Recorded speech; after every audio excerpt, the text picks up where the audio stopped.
All right, hello everyone. My name is Eliana Rougle. My pronouns are she, they, and I'm a sophomore studying biology and environmental science. And my name is Sage Futrell. My pronouns are she, they, and I'm a senior studying anthropology and biology here at William and Mary. And we're going to talk to you today about our project. So, across the US, there are hundreds of plantation museums that together receive millions of visitors each year. Many of these sites focus on the history of the site owners, particularly if they were important figures in the US history.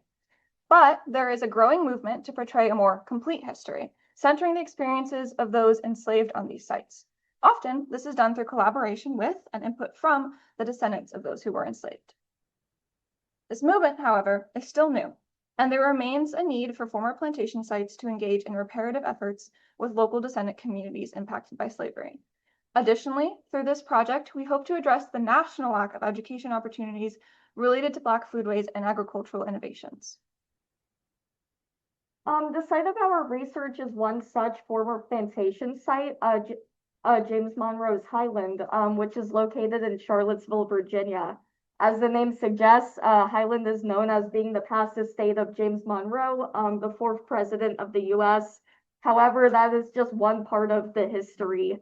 The Highland Council of Descendant Advisors is the community that we worked with for this project. They are made up of community members who are descended from those who were enslaved at Highland. The council was founded in 2017 in light of Highland's recent efforts to acknowledge the site's overlooked history. And in collaboration with Highland, the council has been providing input on exhibit interpretations and initiating many community engagement projects. And one of these projects became ours, the Highland Education Project. So the steps that we took to make this project happen are kind of enumerated here, summarized briefly. We needed to develop lesson content, and this was done in collaboration with the Descendants Council and with local community partners. We then actually ran 2 one-day pilot summer programs aiming to understand the experiences and perceptions of the campers who were present. And finally, we are still in the process of evaluating the outcomes of the program so that we can design a framework that will hopefully help future programming at Highland.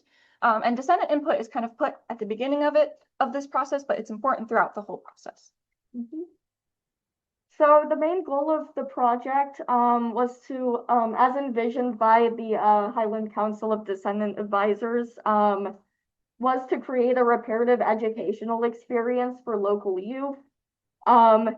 This is a goal that was, as mentioned, the council guided and influenced us throughout the process of the summer program, which was very important as we consider how this program can promote repair and positive ecological relationships beyond Highland to other natural landscapes that have previously been sites of trauma. So how did we do this? We worked with a variety of community partners to design lessons that fit within the themes of the program, which included a focus on Black foodways, agriculture, the environment, and the history of Highland. So yeah, as we mentioned, we had 2 one-day pilot programs that were packed with content. On the first day, we had 7 campers aged 9 through 11 from the local Charlottesville community. And on the second day, we had 8 campers from Star Hill Pathways, which is also based in Charlottesville. It's a career pathways program at UVA. So for the data collection process, we used a mixed methodology, including participant observation and engaged ethnography, which you can see here, as well as qualitative surveying through art activities and feedback forms, which were used to evaluate like campers' engagement with the program. Here you can see some examples of the survey responses that we received. The numbers indicate the number of campers who responded to the prompts on the left column. But as you'll see, this was just a small piece of our data. So now we're going to go into the key takeaways. One is the importance of place-based learning. So with Highland being an outdoor natural site with a lot of history, it provides a lot of opportunities for place-based learning, and we really noticed how impactful this was. And I'll give you kind of an anecdote to illustrate this. On the first day, we had a lesson about gardening, actually in Highland's garden. And students just asked a lot of questions about the plants they were seeing, about the bugs they were seeing, and they were especially curious about the hot pepper plants that were there. And they were really surprised to find out that they were indeed spicy. So these learning experiences really wouldn't have happened if we were learning about a garden in a classroom instead of learning actually in a garden. Our second key takeaway was that throughout this project, communication is key. This project relied heavily on maintaining and building relationships with leaders who could serve as facilitators and content partners.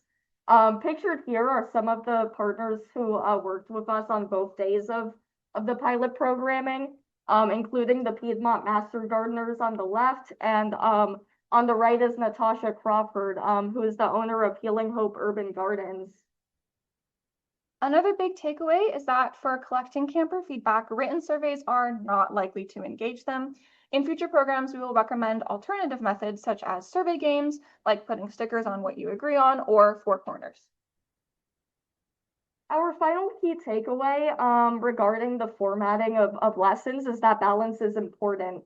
So on the first day of our programming, we had Philip Cobbs, owner of Buck Island Farm, pictured here on the left, teach a lesson about soil health, which was primarily a sit-down lecture in an indoor setting. Wanting to keep the theme of hands-on learning present throughout the program, we asked Mr. Cobbs if he would be interested in incorporating a shelling and planting activity into day 2. This addition helped keep campers engaged throughout the lesson and learn more about a specific food crop, that being black-eyed peas, pictured here. And finally, what did the students get out of this program? Well, we are very confident when we say that they all learned something new, even if they had, say, already been in a chicken coop, like the one here. There was sure to be another lesson that was new to them. And I also like to believe that although it was a short experience, it was definitely a memorable one because of all the new experiences that were offered. We wanted to emphasize again that this project couldn't have been possible without our community partners, many of whom are directly connected to members of the HDCA. Some of them led lessons while others supported transportation and meals, but all of their contributions were essential to getting this program off the ground. Building trust was an important part of this project. So it was vital that we worked with organizations and people who share a vision with the HCDA and are already well established in the community. We wanted to give special thanks to HCDA member Jennifer Stacy for helping throughout the recruitment process and keeping those connections strong, as well as Pastor Lehman Bates of Ebenezer Baptist Church, who provided logistical support and also connected us with our first cohort of campers. Yeah, so the Highland and the Highland Council of Descendant Advisors, through all of their efforts, and including this project, have demonstrated that plantation landscapes can be meaningful sites for repair through holistic education and community engagement. It's important that projects and actions that attempt to do this are intentional and collaborative, and they come from a place of building trust and listening to needs. And finally, we wanted to thank our research advisors. Here's a picture of us with them, Dr. Bon-Harper and Dr. Armstrong. They really helped and led us through this project a lot, so thank you to them.